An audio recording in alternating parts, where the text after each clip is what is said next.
Well, hello, everybody. My name is Lisa Garrow, and I am the founder of Candy Event Consulting and the publisher of Moments Magazine. And we have been publishing this magazine since 2015 and been having so much fun talking to contributors over the years and creators over the years, event planners, people planning and promoting their own events.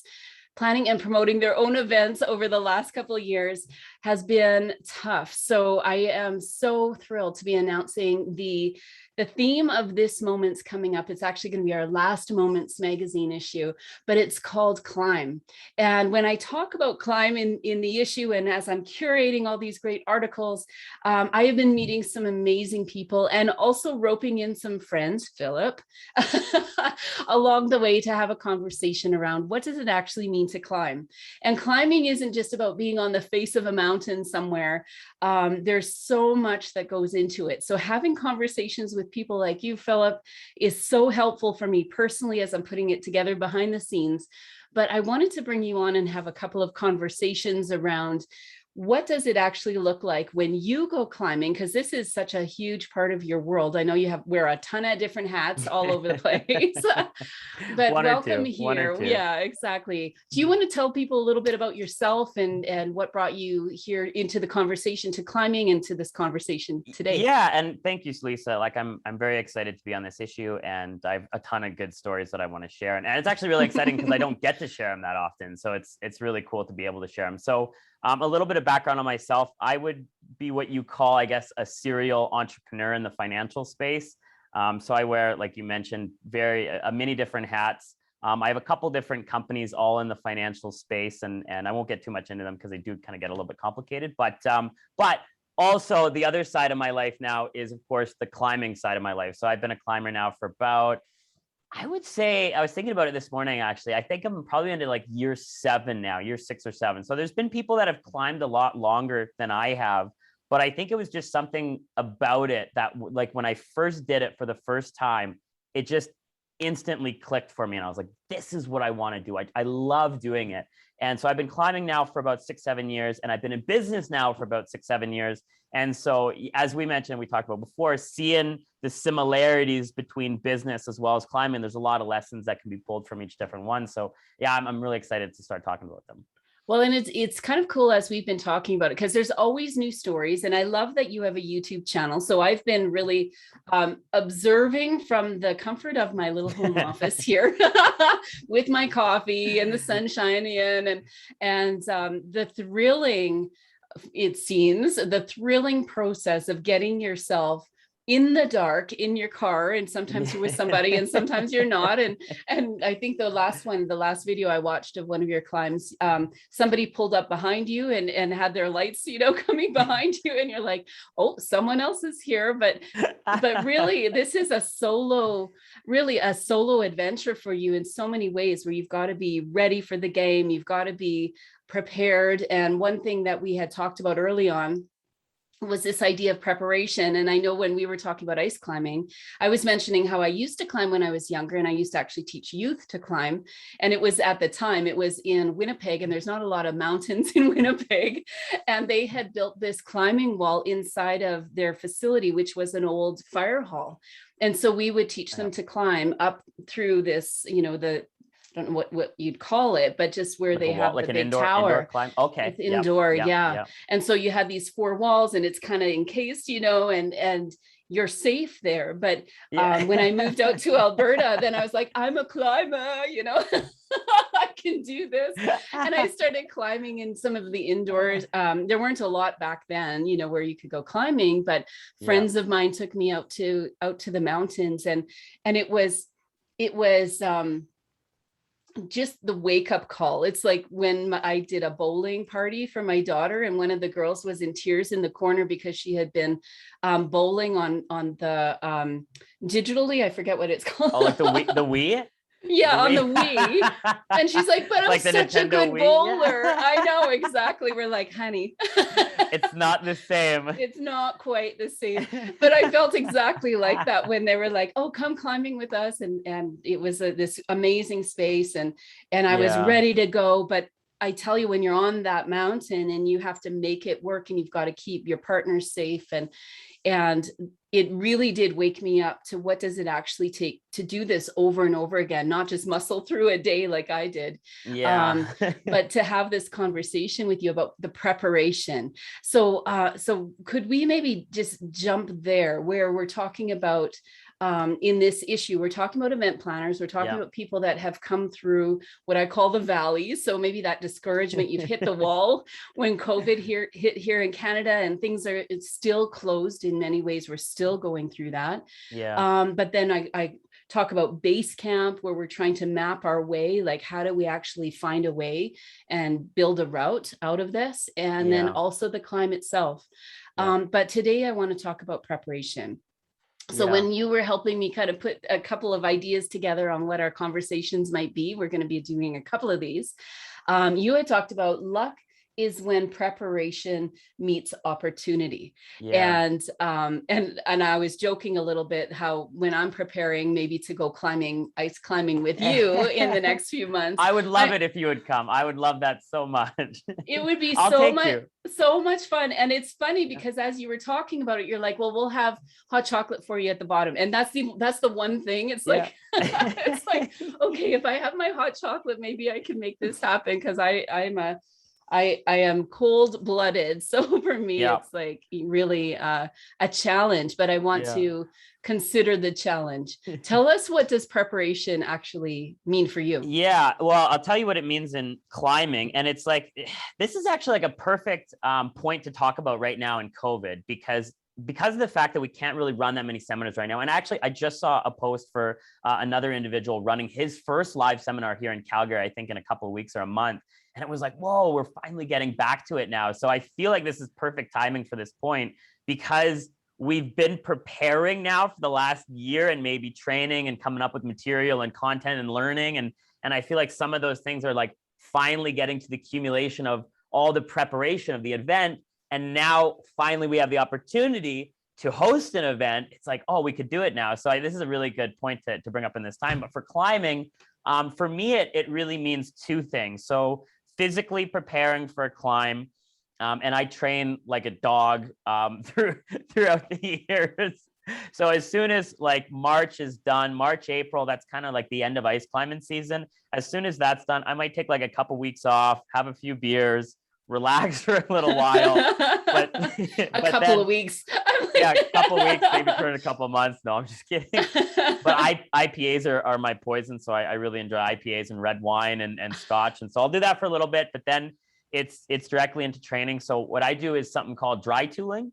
And dry tooling is basically where you climb rock, but you climb it with the same tools and crampons that you'd be climbing ice with. So it's the same movements, using the same muscles. And it's very similar training wise to ice climbing. So you can do routes and you can pull on tools and you can use your crampons, and it's almost the same. It's slightly different, but it's almost the same. So from a physical point of view, I'm doing that from like April up until now. I'm still doing it actually right now. I just went out yesterday. Knock on wood, hopefully we get some ice here relatively soon. Last year I was actually climbing October 24th on ice. So oh my goodness. I don't know if this year we're going to get it. So, but from a physical point of view, that's what I'm doing throughout the year. So a lot of people, they love dry tooling just for the sake of dry tooling. I dry tool to train for ice climbing. I don't hate it by any means, but I don't love it as much. I think there's like a sense of adventure going out on the ice, and I don't really get that with dry tooling. So from a physical standpoint, that's what I'm doing. And the mental thing is something that it's a little bit difficult to train for, right? Because that's actually something that's really interesting in ice climbing. Is there's a lot of people that are like 10 times stronger than me, but they don't climb nearly as hard as me on ice. And it all has to do with a mental capacity or their strong mental fortitude.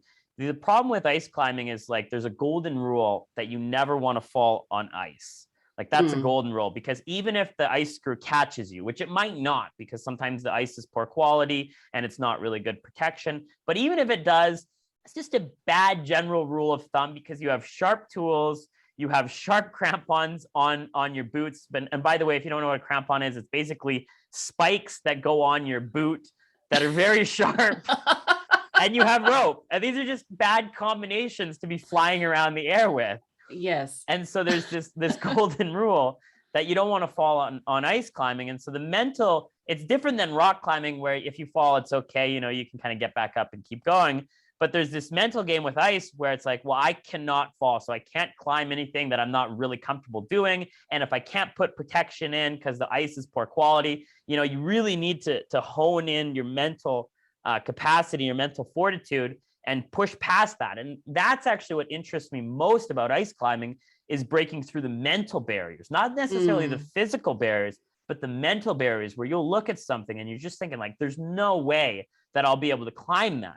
And you push through that, and you push up and you push past it. And I talked about it in the story, and hopefully we'll link that here, the story of Takaka Falls, where there was about a 20 to 25 meter section that's rated a WI6R, which means it's basically some of the hardest ice around. But the R stands for run out, which means you can't really put any protection in, or the protection that you do put in is poor quality. It wouldn't hold you in the event that you fell.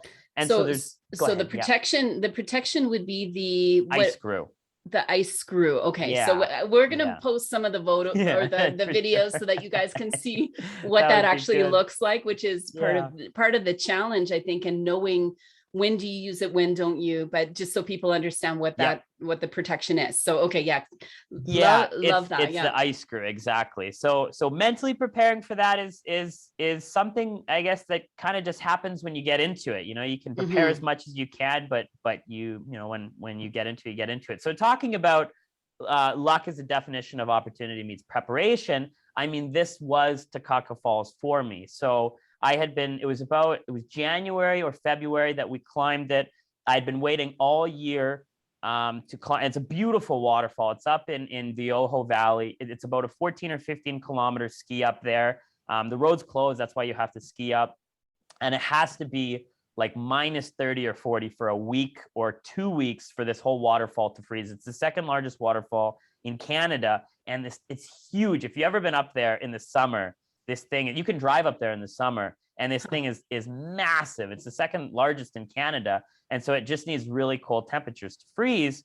And so when it finally froze and we had that polar vortex that we had last year, that was my definition of now, okay, this is the luck, is when opportunity meets preparation. I'd been preparing all year. I'd been training. I'd been climbing. My mental game was strong at that point. It was towards the end of the season. And it was like, okay, this is our shot. Let's go for it. So yeah. I love that. And I love when you're talking about what it actually takes in dry time, or when you're in preparation time, you're not necessarily feeling the thrill of the climb. No. You're not feeling, you know, the cold on your face. You're not driving out to where you're actually going to execute on this climb.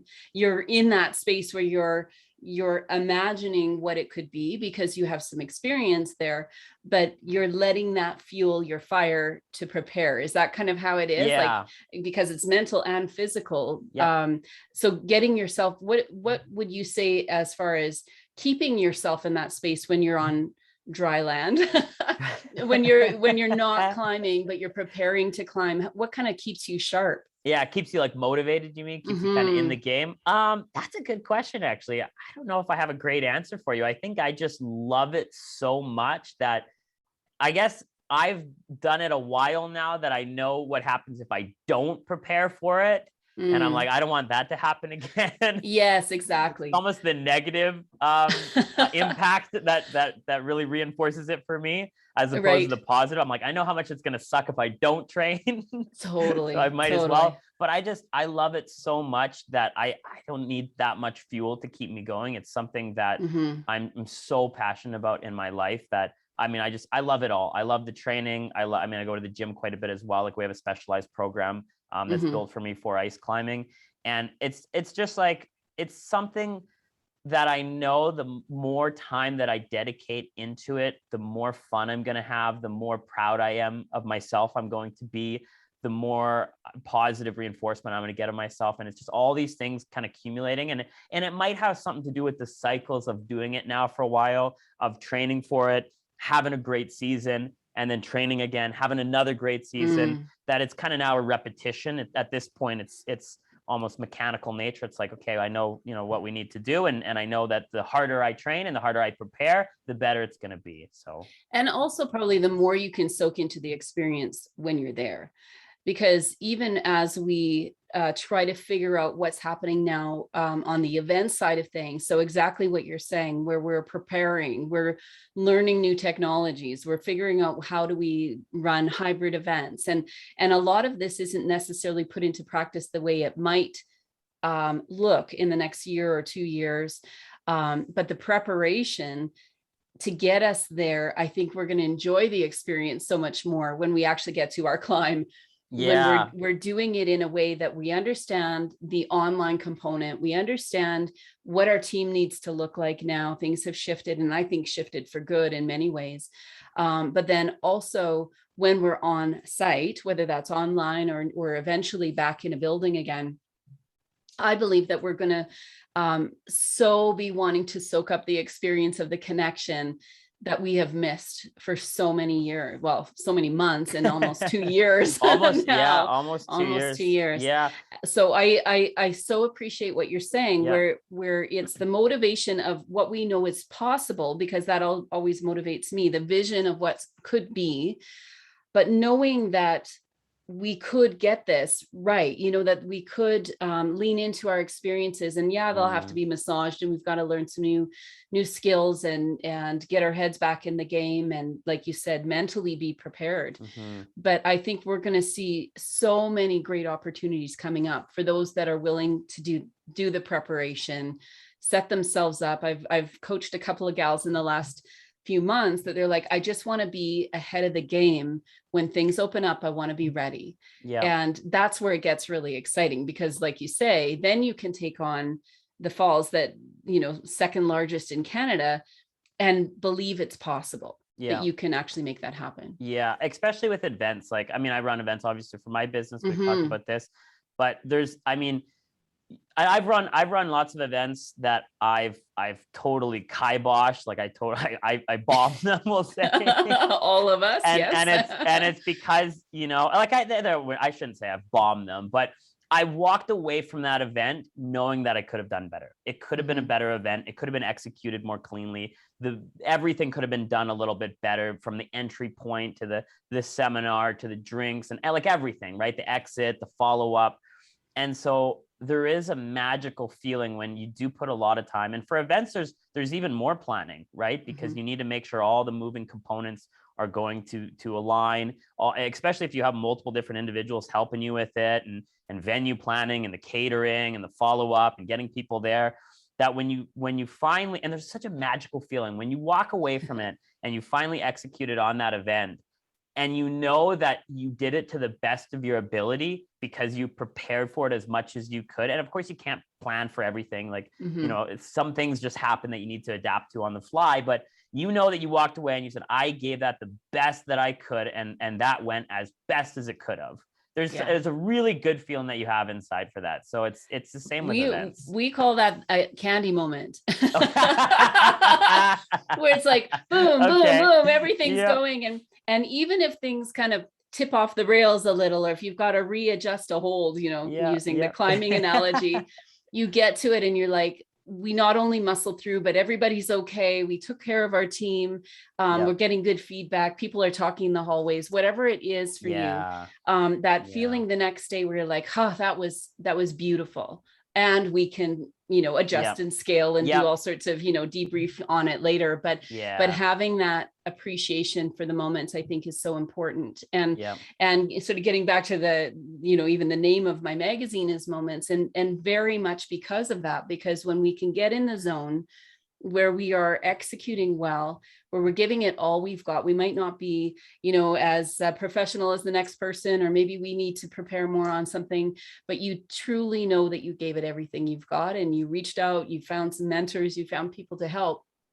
When you actually can make it a great experience for not just your attendees, but for your partners, or in your case, for your clients, where they're wanting to connect and engage with you over and over again. Do you want to tell us a little bit, maybe the types of events that you run for your business, and where you might find luck plays into it. So you've prepared. Have you ever been surprised by something, either at an event or even as you're climbing, where you prepared, but then it's like, oh, that was lucky. But, in many ways, it's because you've set the stage for that particular thing to happen. Maybe something that popped up that you didn't expect. I'm trying to think of something on the fly here. I guess like in the climbing world, and I mean, this goes to like a lot about adaptability, right? In the climbing world, there's constantly changing conditions, there's change in temperature.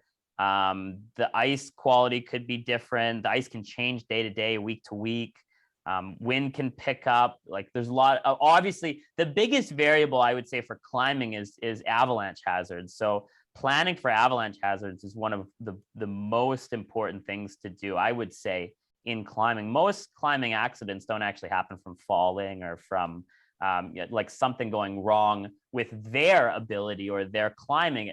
It usually goes wrong because of some type of avalanche danger and having an avalanche come down on people. So that's something that luckily has never happened to me. I can't say that it's because of the fact that I'm the smartest. It's definitely not it. It might have some things to do with luck. I've definitely been in situations where maybe I shouldn't have been there, and we walked away, and it's like, nah, maybe we shouldn't have been there. So yeah. And I think even in the changing conditions, when you were talking about, I watched one of your videos where you were having someone that was more novice with you, and you happened to be, she was on sort of this face that I think was just straight up, and you're like, come over here, this is amazing over here. And because you had done your preparation, you mentally got yourself to that space where you just kind of got lucky with where, that's a bit of magic, where you found a really amazing, I don't know what you call it, track or something, line that you were able to really enjoy and have some fun on.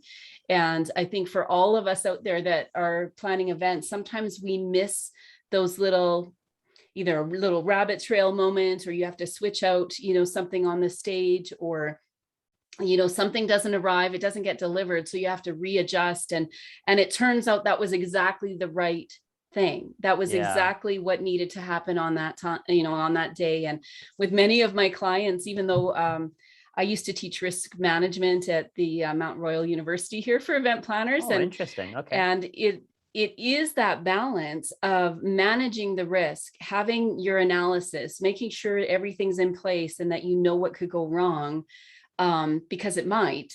Yeah. Balancing that with an openness and a playfulness to say, not everything is going to go right. Not everything is going to be life and death, like maybe falling with your crampons and your pick, which is not a good thing.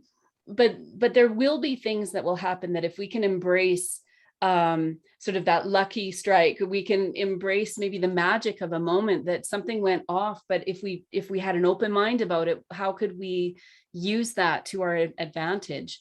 How could it actually benefit our guests in better ways if we opened ourselves up to what that, we've prepared for it, but now there's this something else is going on here that looks and feels different. But what if we just leaned into that and let that be sort of a new opportunity to give more to our guests and embrace what's going on in the moment? I think that's where we can have some fun with it too. Yeah, definitely. No, I agree with you there. Yeah, it's a little bit different with climbing because you definitely want to stay away from those variables. But in events, it's something that you can definitely lean into, and it could be a different experience, and you could learn from it. Like in climbing, I'll give you one story actually that I thought about here while we were having this conversation, talking about an avalanche condition. So we went to go do this climb, and we got, so this was like a 14-hour day. And so we're obviously putting in a lot of time and effort to get up to what we call high point, right?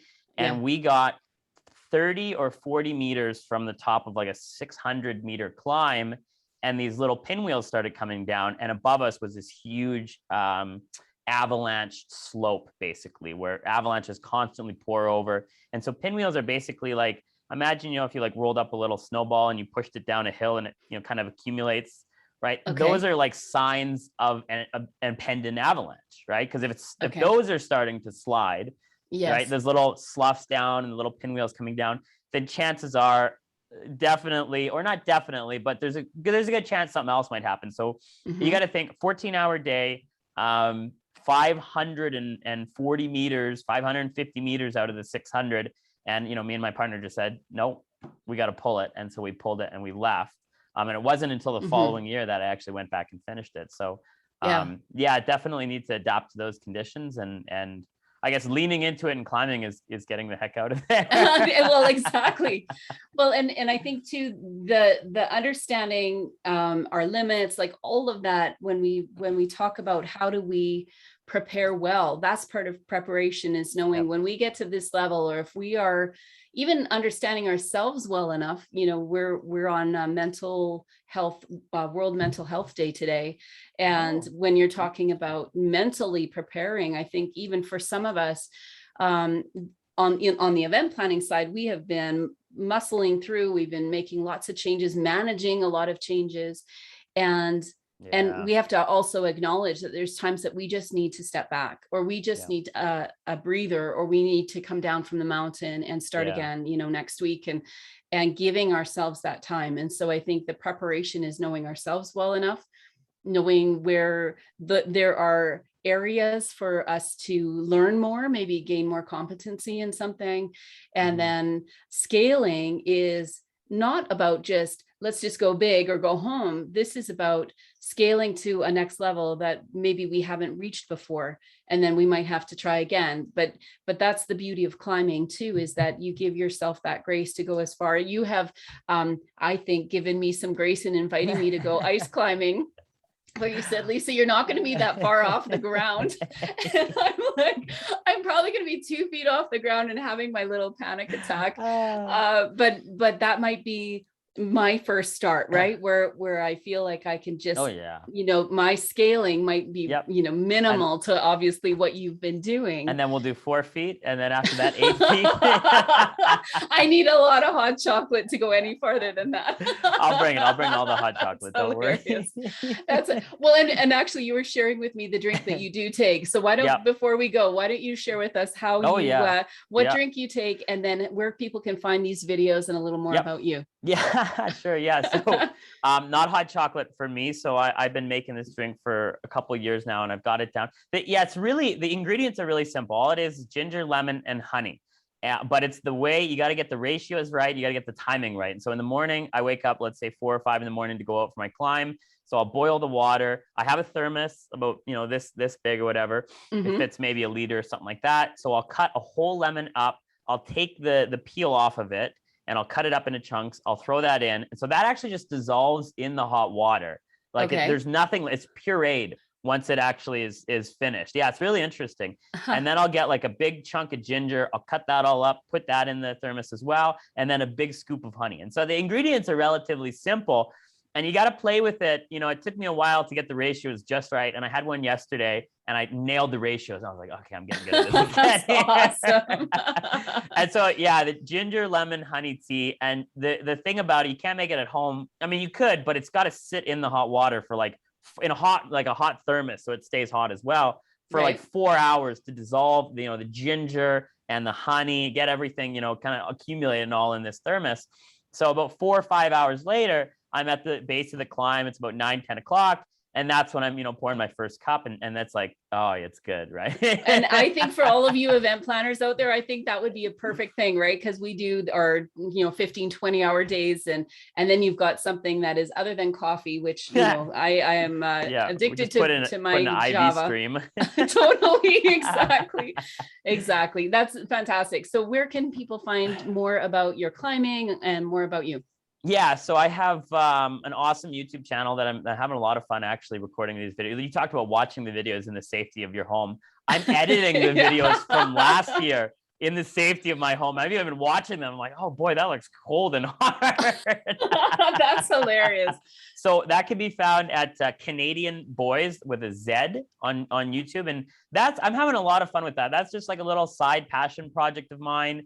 editing all these videos that I made from last year. And the feedback that I'm getting is like, people loved it. So I'm going to continue making them for this year and the year after. And I thought, actually, I'm going to share this actually, because this was like an epiphany that I had. And it's really interesting, like, especially my generation and the younger generation as well, is that like, I'm thinking like, okay, if I made a season of ice climbing videos last year, and I'm going to make one for next year. And I'm like, if I make these every year for, let's say, 20 years, and I have this repertoire of all these climbing videos, it's like my children, my grandchildren, my nephews, my nieces, in 40 years from now, you'll be able to look back at this collection of material and content that's been created of our, like, we've never been able to do this. And I kind of compared it to like Friends, like the TV show. Can you imagine being, an actor in Friends and looking back and showing like your children and your family? And that's what we're basically getting to do nowadays. Like, we're going to have 20 seasons, 30 seasons of our life, and our grandchildren and our great grandchildren will be able to go back and look at all this content and like, who was great grandma? Who is great grandpa? Like, what were they doing? Whoa, they did so much. Like, can you imagine being able to see what people were doing in the 30s and the 40s? Yeah. Crazy. So well, and seeing the generations, right? I think that's part of that encouragement that it's possible. And I actually was in Banff just the other day with my daughter, and we were in a restaurant, and they had a photo of a woman doing a climb, no ropes, full dress, like literally wearing a skirt and these little shoes and a hat.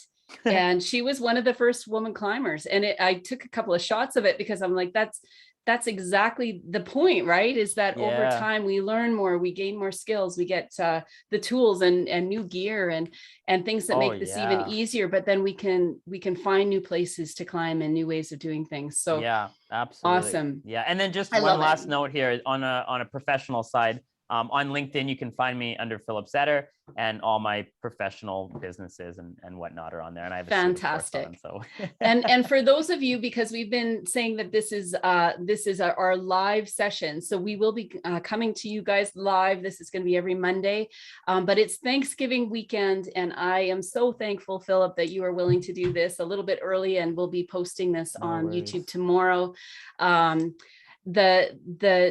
The way that you can get in touch with Philip, we're going to be putting those in the description. So we'll put your LinkedIn, we'll put links to the videos over the next couple of weeks. And then also, this is really exciting for me. We've got our launch party coming up. This is November 10th.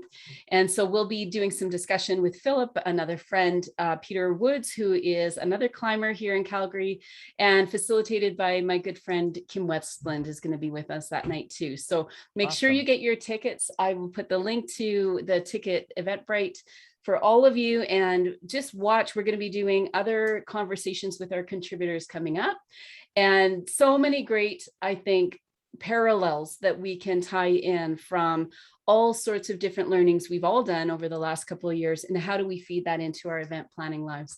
So thanks everybody for being here. Again, my name is Lisa Garrow, and you can find the Moments launch at CandyConsulting.ca /moments-magazine. We'll talk to you again soon. Thanks, Philip. So much, Lisa. Bye, guys.